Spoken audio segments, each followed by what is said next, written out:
Feby Lunag. I am from Baguio City. So today I will be presenting to you the ethical analysis and situation of teenage pregnancy in Irisan, Baguio City. I know this is a holy hour, so I hope you stay with me. Please don't sleep. So, for the abstract of this study, the Philippines has a young population with an estimated median age of 22.9 years in 2010. About 19.8 million or 21% of the total population of 95.8 million Filipinos are 15 to 24 years old. About 48% of these young people are adolescents aged 15 to 19. Studies in the local setting provide varied information on the prevalence of adolescent pregnancy in the Philippines, depending on source of time of survey as well as age of respondents. In 1982, the first youth and adult fertility survey revealed that 87.2% of sexually active females aged 13 to 24 years of age became pregnant. The succeeding YAFS-3 survey in 2002 further reported that one-third of women aged 15 to 24 had already given birth to their first child before reaching their 21st birthday. The Cordillera Administrative Region was charted as top 1 for teen pregnancy based on the 2013 Young Adult Fertility and Sexuality Study.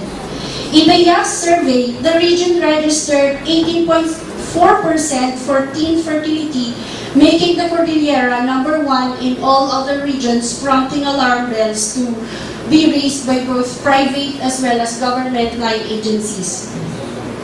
The dramatic increase of teenage pregnancy is also evident in Barangay Irisan, Baguio City. Barangay Irisan is the biggest and most populated barangay in the city. It had a population of 28,357 as of the 2010 census, which accounts for about 7% of the city's total populace. The barangay is located at the northwestern tip of the city and is primarily accessible via the Nagilian Road. It is very known for the dump site in the area.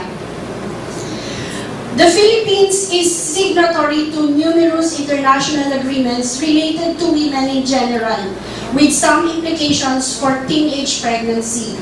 These include the International Conference on Population and Development Program of Action signed in Cairo, Egypt in 1994, the Beijing Declaration and Platform for Action developed during the Fourth World Conference in China in September 1995, the Fourth World Summit on Social Development, the World Conference on Human Rights Program of Action, and the Convention on the Elimination of All Forms of Discrimination Against Women. The country is not lacking in laws nor policies and programs that could protect and empower women of all ages. Political bickering, religious interference, and the population's ambivalent attitudes towards sex and reproductive health have, however, negatively affected the effective implementation of adolescent reproductive health programs in the Philippines. Adolescents having unprotected heterosexual intercourse are at risk of both HIV infection and unwanted pregnancy. So that's the abstract of my research. Now let us proceed to the objectives of my study. So, the issue of teenage pregnancy is recently evident in Irisan Barangay. It is observed that a number of young girls aged 13 and above are becoming pregnant in the community, and this thesis examines the situation. Hypothesis: there is a high incidence of teenage pregnancy in Irisan. And so the objectives to describe the occurrence of teenage pregnancy, to identify the social norms of the teenage mothers and their families, to describe the effect of teenage pregnancy to the mother, partner, spouse, family, and the society. My methodology, my respondents, using purposive sampling, the following respondents participated in this study. 10 teenage mothers aged 13 and 20, 10 family members of teenage mothers. The data gathering procedure, verbal informed consent was granted by the respondents who employed a case study method by utilizing interviews, focus group meetings, and observations to explore the issues raised in the literature review. Interviews, guide questions were used in the interview so as not to limit the process itself. Follow-up questions were given by the researcher and with consideration for additional inputs of the respondents. Observations, this included nonverbal communication during the interview such as body and financial expressions and projective sentences and statements. It also included social and environmental environments. A focus group discussion was held with 12 women and some infants present to explore the issues. The interviews were transcribed and are in the appendix. From the data gathered from the interviews, the researcher used keyword analysis and formed clusters or types to give classification of the different cases. Limitations. This study is limited to a small number of respondents of teenage mothers from Irisan, Baguio City in order to help design a more comprehensive research method and interview instrument for doctoral research. So this is the profile of the 10 teenage moms I interviewed. These are not their real names. I just used fictitious name. 17 is the age today, and then the other number is the age at the time of giving birth. Their number of children, age of the child, and the status. So Karen is 17 years old. She gave birth when she was 16. Russell is 25. She gave birth when she was 16. Grace is 17 years old. She gave birth when she was 13. Fiona is 18 years old. She gave birth when she was 16. And today she has 2 kids. Okay, and they're also their status also. So Fiona is culturally, there is a cultural celebration just to make the people see that they are married, but actually the marriage is not real, so they are still considered cohabiting or live-in. Jenny is 17. She gave birth when she was 16. She has 1 child. Naline is 19. She gave birth when she was 15. Maria is 15 years old. She gave birth when she was 13. And she's currently living in with her partner. Brittany is 18. She gave birth when she was 16. Annie is 18. She gave birth when she was 17. And Dina is 24. She gave birth when she was 16. Okay. I'll proceed now to the discussion or the result of the interview. So the stories of the 10 young mothers and their families discussed in this research is a common scenario in many villages and rural communities in the Philippines.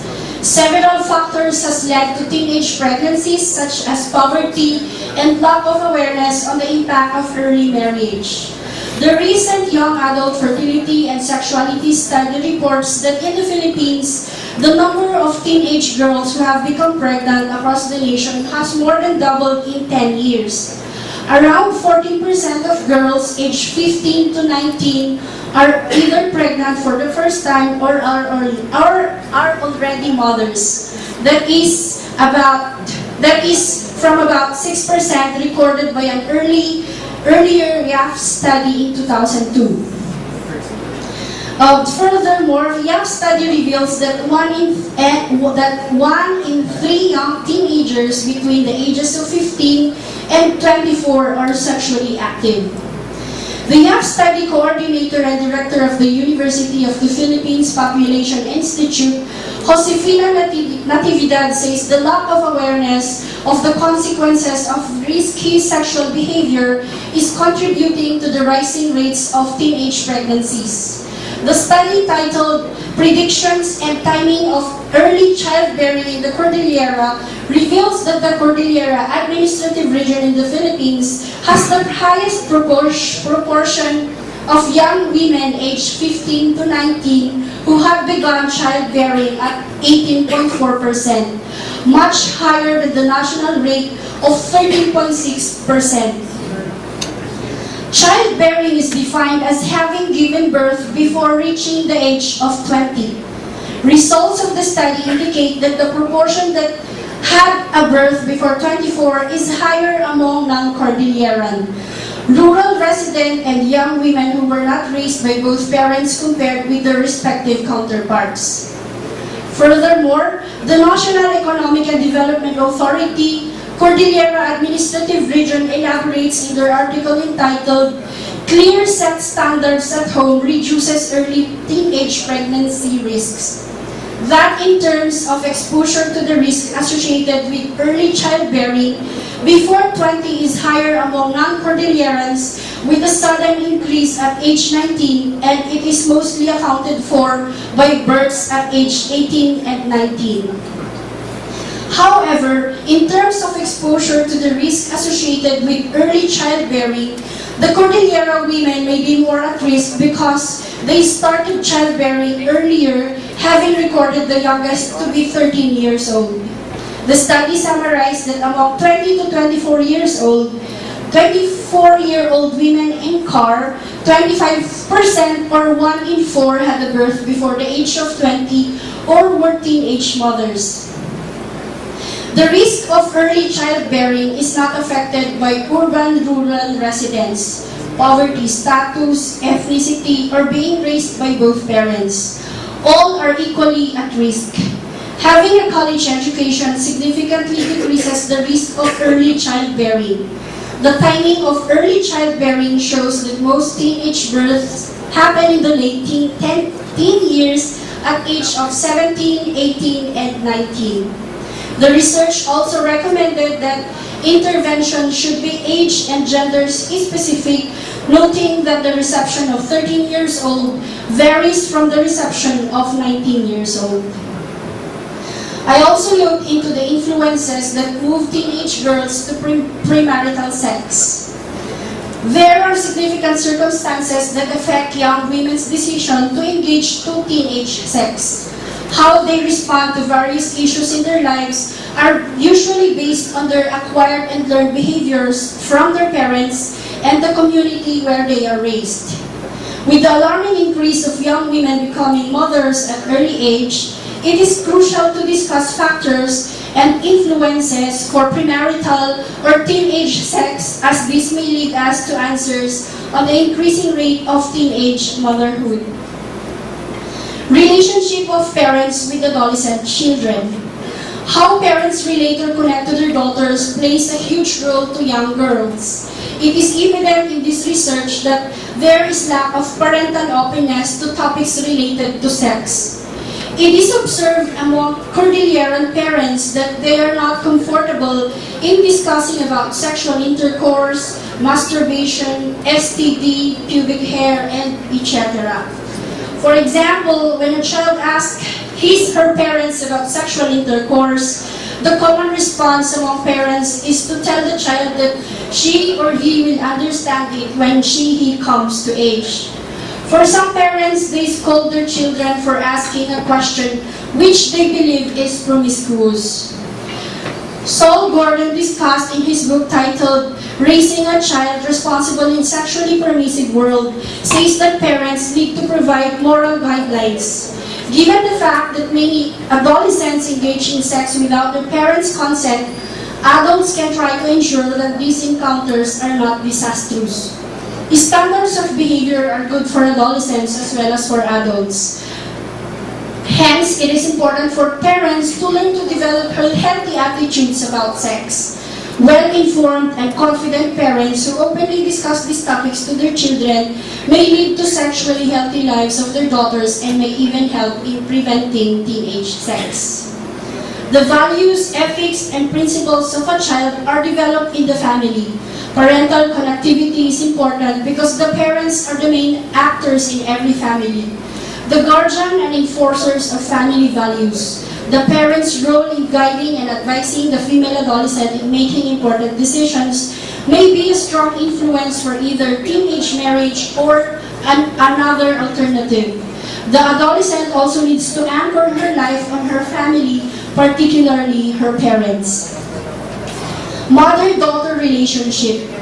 The mother-daughter relationship in the family plays a key role for the daughter in making crucial decisions in her sexual life. It is therefore important for mothers to communicate significant feelings and thoughts about teenage sex. Sexuality as taboo among Cordilleran families. Parent-adolescent sharing about sexual matters remains a taboo for most and an exception at best. Adolescents tend to feel more comfortable about sharing their sexual relationships with their peer group and close friends rather than with their parents. While a good number of mothers are able to listen to the young female adolescents, most of the young women do not even attempt to share intimate concerns about woman-man relationships with their parents. In the Cordillera culture, there is an awkwardness in revealing and discussing sexuality with parents. Karen reveals that she has a close relationship with her mother, while Fiona describes her mother as strict and someone who would hit you instantly for your small mistakes. Fiona shares that she did not really have a close relationship with either her mother or father. Furthermore, Karen claims that her mother is loving, supportive, but lenient. Although she gives advice regularly when it comes to education, they never really discussed about premarital sex or sexual relationships. When she introduced her boyfriend to her parents, Karen was given abundant advice about the consequences of marrying early, but they did not discuss anything about sex. When Karen got pregnant, she did not have the courage to tell her parents. She hid the pregnancy for 3 months. However, since she was graduating from high school already, she decided to disclose the pregnancy on her high school graduation. Karen claims that at least she could compensate the shock of pregnancy with her high school diploma. When her mother learned about the pregnancy, her mother just cried and committed to support her all the way. Her mother even told her that she would adopt her baby like her own child so that Karen could still live a normal life. It is evident from the stories of the young mothers that some of them may have close relationship with their mothers. However, the issue on sexuality remains a taboo. The parents appears to be embarrassed in discussing sexual life of their teenage daughters. When examining the profile of the respondents, there are also home situations that affects the mother-daughter relationship. For example, Maria's mother is working abroad and it is her aunt who served as her guardian. Grace, on the other hand, shares that her mother is preoccupied with her work and in taking good care of her other 7 younger siblings. The lack of quality time or complete absence of mothers while they are growing up has a negative effect as children need guidance and monitoring. In the father and daughter relationship, Karen shares that her father is a small-scale miner who is frequently away from home. When she introduced her boyfriend to her family, her father invited her boyfriend to drink. Karen claims she never knew what they talked about until today. Maria, on the other hand, describes her dad as irresponsible and a womanizer. While her mother is working in Singapore as a domestic helper, her father is also busy having an affair with another woman. These had pushed Maria to run away from home and stay with her friends instead. Maria's mother decided to take them out from their family home and let her live with her aunt and grandmother when her father brought home his mistress. Parenting styles and responses to teenage sex. Parents have different ways of bringing up children. Too little discipline is not desirable, and neither is too much. Karen describes her parents as supportive, hindi namamalo, hindi naninigaw, and they did their best to give her everything she wanted in spite of not having enough money. Her mother is a barangay health volunteer while her dad is a small-scale miner. Fiona also describes her mother as super strict while her dad as walang pakialam. Grace, being the second child from among 8 children, says that her parents are very loving and caring. They never failed to give her advice and they pushed her to go to school. However, Grace admits that she is really hard-headed. She just followed her own desires. Poverty is also one of the main reasons why Grace was not serious on her schooling, as she claims she goes to school without pocket money and cannot submit school projects due to lack of money. Sexual culture as portrayed in television. Today's television portrays heavy doses of sexual content, ranging from touching, kissing, and conversations about sexual activity and portrayals of sexual intercourse. Sex is even presented as a casual activity without risk or consequences. Conventional wisdom holds that the messages young viewers absorb from television promote sexual activity in this group. Yet, despite the prevalence of this view, there has been little empirical study to date of how watching sex on television influences teenagers' sexual behavior. Peer pressure. No influence in your teenager's life is as powerful as peer pressure, says Neil Bernstein in his article entitled Sex and Peer Pressure. Truly, peers can mobilize a teenager's energy, motivate him to strive for success, and encourage him to conform to a healthy group norm. For young people, having peers helps in founding their identity.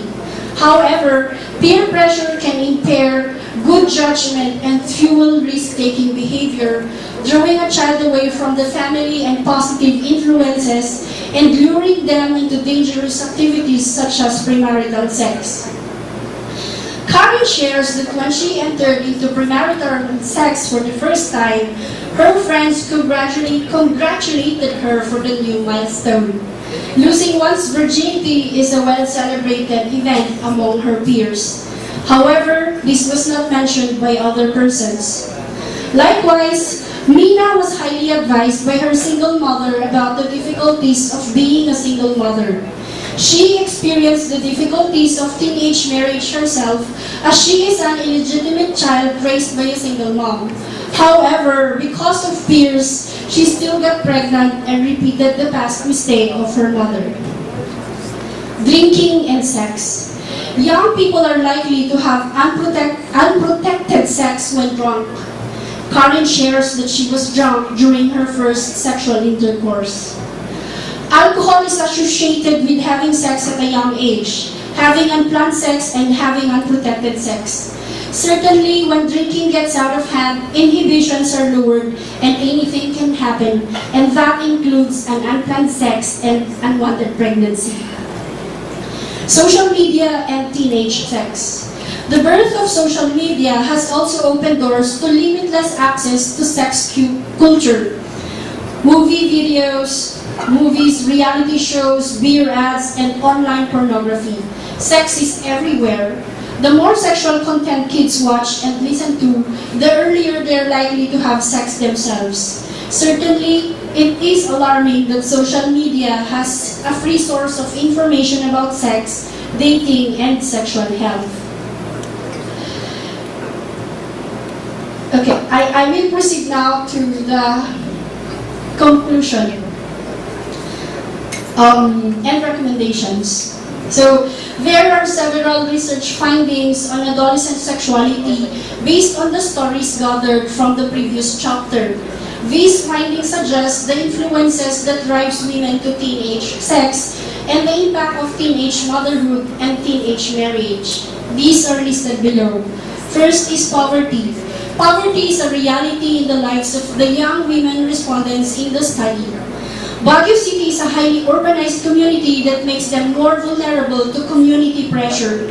One of the respondents said that she was discouraged to go to school due to lack of daily pocket money and failure to submit projects in school due to lack of enough resources to sustain her education.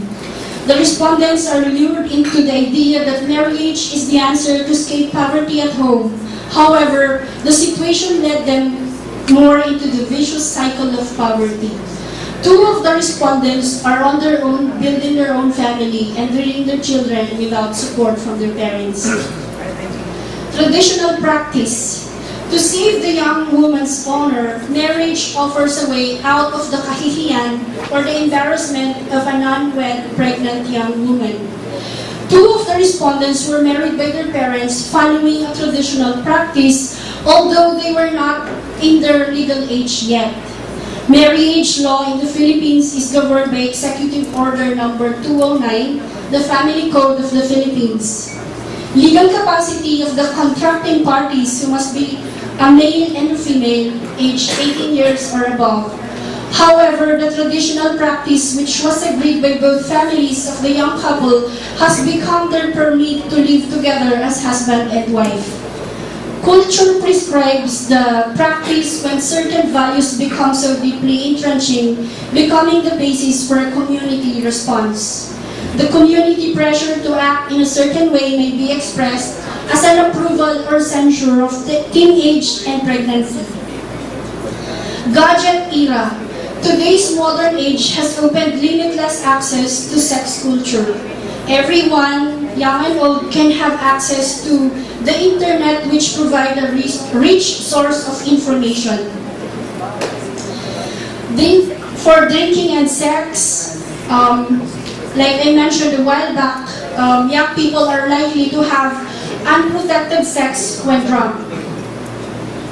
With my recommendation, with the surging hormones and emotional changes that frame adolescents can feel like a roller coaster ride, there should be an improvement on sexuality education for young people and providing them with the services that they need in order to protect themselves from unwanted consequences of sexual behavior. From the results gathered from this study, the following are my recommendations. First is strengthening their morality or spiritual upliftment. This concern is both appropriate to the single members and the teen mothers.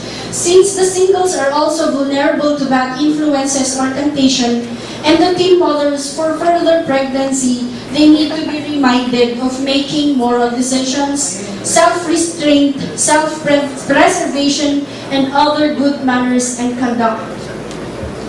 Young teenage motherhood. Young as they are, the teen mothers are not yet fully capable of mothering a child. They have concerns on how they should take care of and rear their children. Of course, they get help from their brothers, but eventually, they need to stand on their own. Acceptance of their fate and ability to move on. Some are still bitter and low-spirited about their fate and fail to move on. Some are regretful of the decisions they made.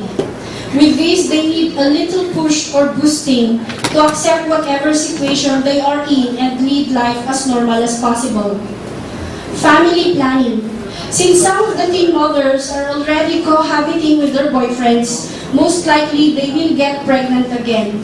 Thus, they need to listen to lectures on family planning to space out their pregnancy for their welfare. Most studies of unintended pregnancy have focused on women rather than men. Given gender roles and norms, especially around sexual decision-making, where men will have more power and control over initiating sexual encounters, it makes sense that men should also be a focus of research and potential intervention. Instill a strong sense of self. Talk about activities your children can do that don't involve alcohol. Engage them in sports, volunteer activities, and etc. And talk about the inevitable peer pressures that will crop up in the teen years and how to handle them. Say no and still feel self-confident. Sex education should start at home. Parents should not depend on school health programs to do all the educating. True, they offer sex education classes, But it's ultimately up to you to give your teen the education he or she deserves and the one you want them to have. Discuss alcohol use and abuse. Talk about the effects it has on the body and on the mind, both long-term and short-term. Talk openly about sex. Let your team know that no topic they want to bring to the table with you is too embarrassing or off limits. The only way to know what they're thinking is to talk to them. Get stats. Numbers are scary. The number of teen pregnancies alone is scary. You may also offer the statistics listed above regarding pregnancies that occur while drinking. Here is a good breakdown of the cost of having a child. The cost alone of raising a child is, in some cases, enough to deter a teen from having unprotected sex or from putting themselves in a situation where their inhibitions may be lowered. No single or simple approach has successfully reduced the teen pregnancy rate. Much more study and efforts are required. Other industrialized countries have much lower teen pregnancy and abortion rates than some other countries such as the USA. This social problem has a great impact on us. It will take the involvement and efforts of the part of families, society, and government to negotiate the change in the right direction. I'm finished. No, you're not. You're there.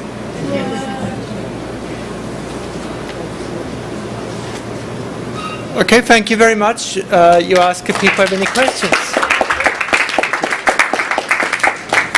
Any questions from anyone?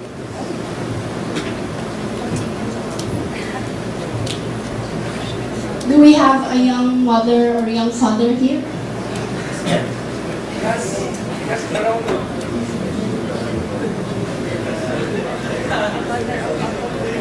Okay, maybe Rajev, could you start the ball going?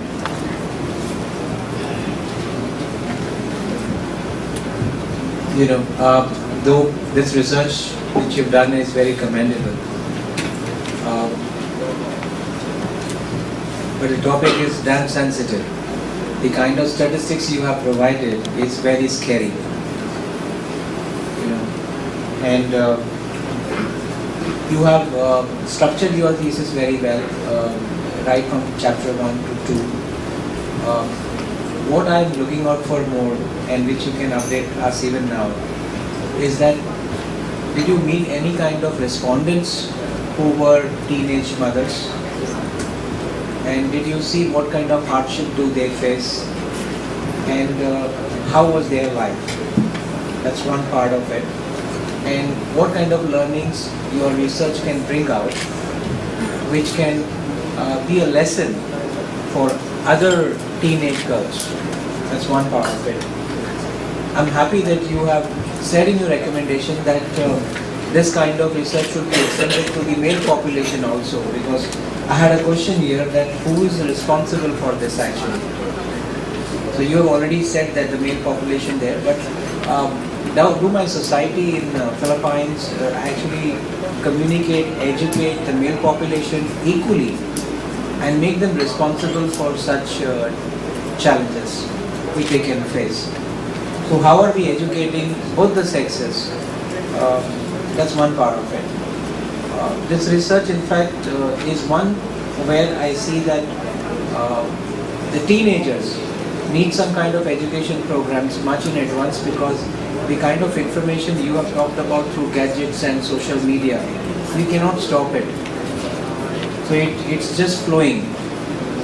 So it's only the family values and the societal values where you stay could really work it out.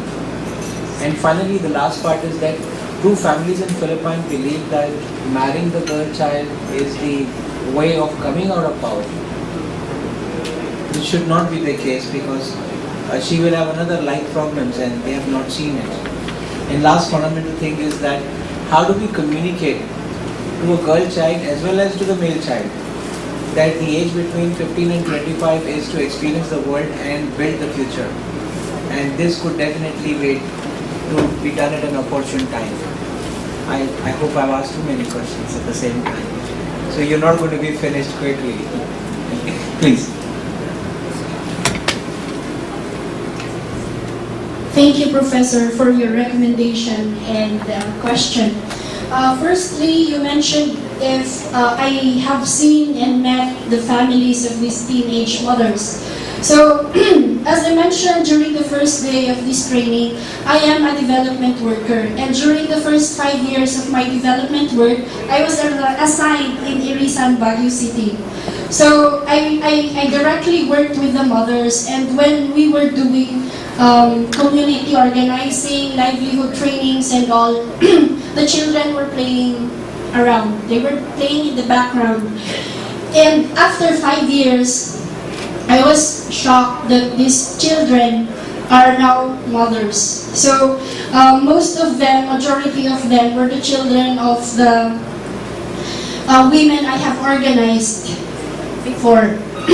And yes, I have seen how hard and difficult it is for these young mothers to live as mothers at their age as young as 13.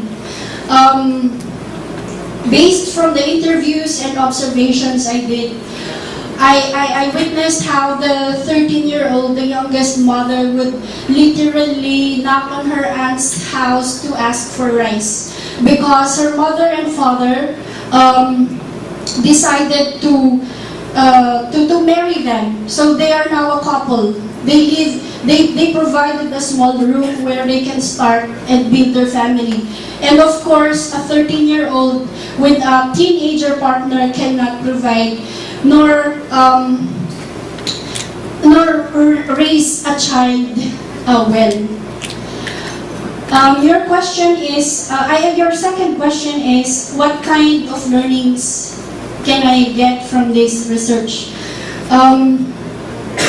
Well, there are a lot of learnings that can be gathered from this research, and one of the things that the reason I conducted this research is that I was a community organizer in the community. I empowered the women. I conducted trainings to them, and after 5 years of intensive community organizing, these women eventually went out from their houses. They started selling.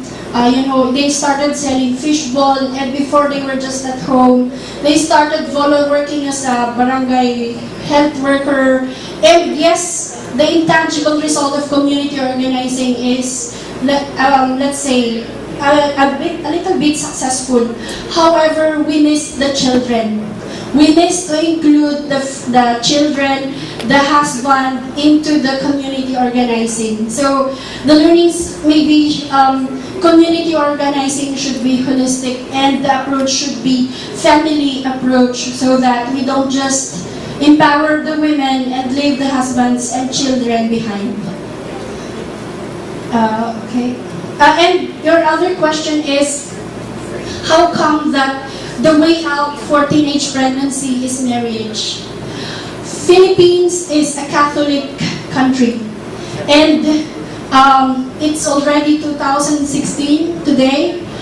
However, many families are still if a young woman gets pregnant, the only way out is really marriage. Like we have this saying that if a dog, in Tagalog, kung inuwi ng aso ang buto, imposibleng hindi nalawayan. How do we say that in English? When we have this saying that if a dog brought home a bone, it is impossible that the dog put saliva on it already. Like, so if a young teenager, if a young couple, girlfriend and boyfriend, and the boyfriend brought home the girl, even if they did not engage into sex, there will be a stigma that, yes, the girl is taken. And there is this research of Sister Teresa Dagdag entitled May Nangyari Na, or in English, It Already Happened, that she really dug into why Filipinos chose to marry young couples, chose to marry a pregnant young woman to the partner. because we Filipinos are it's a kahihiyan, it's an embarrassment, and to save the honor of the family, they have to marry. And this is the same in an indigenous community where I live, that the only way is to marry them, so we do traditional weddings. So is there any law in Philippines that you cannot get married, which you said I think it's 20? Yes, there is a law, however, But it's not being followed there. yes, it's a fake wedding actually. It's a fake wedding. It's just to show off to the neighbors, to the community that this couple can now live together because there is a celebration, and the elders had a ceremony so that just so they could save the honor of the girl. However, in my research.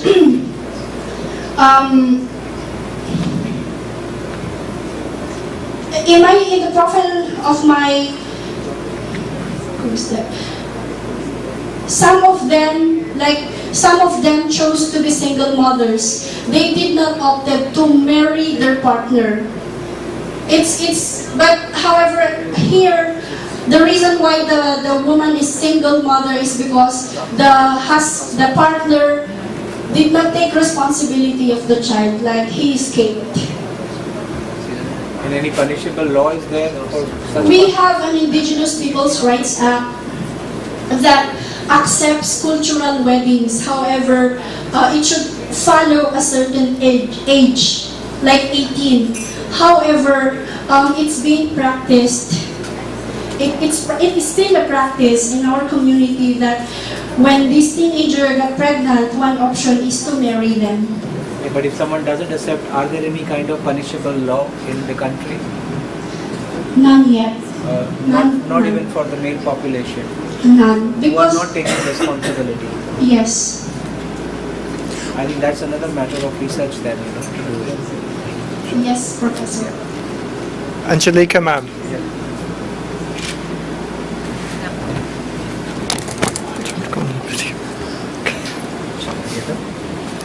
Yes, Feby, I always really enjoy listening to your presentation, especially this one. This is really something new to me, actually. Now, just the same, I'd like to know your idea, no, your thoughts on this. What is the impact of your research to the community and to the policy enactment or legislation and policy enactment?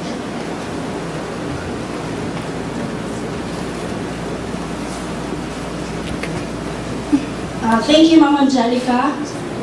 Impact of my research. As mentioned in the statistics, Cordillera is the top notcher when it comes to teenage pregnancy. Although the National Economic and Development Authority has conducted the research, they separated the non-Cordilleran and the Cordilleran, and majority of those who gets pregnant in the Cordillera are non-Cordillerans. It means that they may be students from the lowlands going there to study and got pregnant. And because they live there, they became part of the statistics or the survey. So the impact of my research is to look deeper on how we can prevent teenage pregnancy. Because teenage pregnancy is not just a simple issue, but it is a development issue that affects the totality of a woman, of the child and the whole community itself. Because if we look maybe 10, 15 years from now, we will have youth members raised by teenage mothers. Teenage mothers who are not yet capable, nor who cannot educate their kids well, knowing that they got pregnant at 13. Imagine a 13-year-old mother raising a child. In our focal group discussion, Maria, one of the teenage moms, in front of us, she slapped the baby. She slapped the baby so hard for crying. And as we were doing the focal group discussion, she keeps on, like shaking the baby. So imagine a 13-year-old mother doing that to a baby. And what can we expect from a 13-year-old? So one factor that we should look into is first educate these mothers how to become responsible parents. At the same time, maybe if there is a chance, there is an opportunity to lobby to the government to create laws, policies, or even ordinances in the barangay levels to put teeth on the beautiful laws that we have in the Philippines, because we have beautiful laws but in Tagalog walang ngipin. Walang ngipin ang mga laws na meron tayo. So maybe that one, to lobby a stronger policy that can be really implemented in the grassroots areas. Thank you. I have Professor Anke in Uganda, and she's going to ask you some questions. Well, one question and comment. Go ahead, Anke. Yes, actually what I'm now, my name is Irisan, I'm based in Uganda, and I have also put it in writing for easy following. About teenage schoolgirls, teenage pregnancy in schools, yes, all that it's happened, the main issue is that the girl child is dropping the school and usually do not have facilities to go back. Number one, the school ignores the child. Number two, social stigma. Number three, no money. Number four, no one to care for the child while the child is in school. So an option would be, number one, providing scholarship for such mothers. Two, providing daycare for the babies to free up time to school. So that's just an intervention for human rights, because as you know, the boy and the girl, they're two people making a baby, not one. Haploid cell and haploid cell, it's a diploid cell, so it's always a man and a woman. The boy normally goes away with almost nothing, no problems, almost. He's going back to school, he's going back to work, whatever he does do it. So the burden remains on the girl. So this is a comment. I don't need response, it's just a comment. Then the question is, among reaching teenagers, there's another option of peer sex education. You build like clubs in school, guided by an adult sex educator, and they make peer-to-peer exchange of experience, because normally sex education in various cultures. In Europe is a bit, in Germany is a bit more open, but in other cultures, old and young don't talk about sex. So it is possible that teenagers in a similar group and sex can get their sex education among themselves, guided with an educated sex educator who's a professional, so peer to peer. So it's the question if you have this in your place. Thank you. Thank you, Dr. Amke, for your question and for your comment and your question. And yes, I would just like to confirm that in the Philippines we also have alternative learning system where it accommodates pregnant young girls. Like they majority of my respondents graduated via the alternative learning system provided by the government. Please correct me if I'm wrong. Your question is peer support group. Peer sex education. Peer sex education. Oh, that is a very good question, because I did not have it in my research, and I think I will include it in my paper so that this could also be looked into, a peer support group, because this is highly needed among young girls who commonly seek the advice and support of their peers. Like one of the respondents, Karen, openly shared that they congratulated her when she lost her virginity, and I think she is in the wrong crowd, in the wrong in a wrong peer group. And if we can set up a peer support group in this barangay, supported by the barangay, then it would be one of the best interventions that we can do in this village. Thank you, Ma'am Anke, our classmate in Skype. Okay, thank you very much, Phoebe. Are there any other comments or questions? Bella? Go ahead. Uncle, thank you very much for a good presentation. Stand up, please. Thank you very much for a good presentation. That was nice.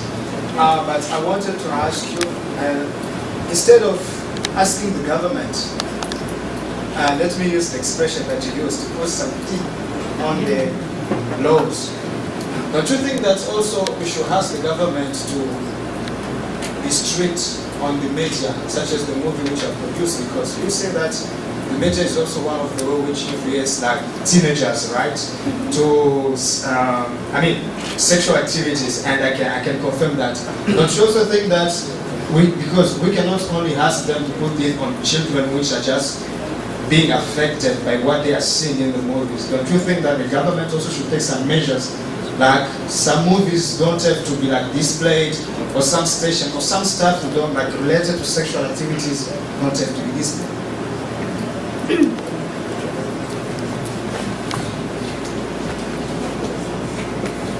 Thank you for your question. Yes, that's why I also included in my research, I called it gadget era. That anyone, young and old, my 7-year-old daughter knows how to, how do we call this? She's even better in using a mobile phone than me.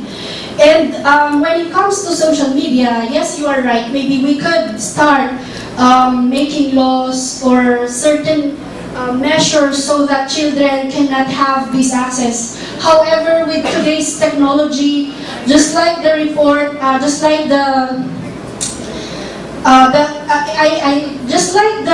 YPA action plan of 2 students from MAAP about gadgets, right? That almost everyone has access to these gadgets, and I am afraid, in my personal opinion, we cannot control this because there is a limitless access to all of this information. And I believe that sex education will really need to start at home. Because if the government cannot control this, I believe that parents can.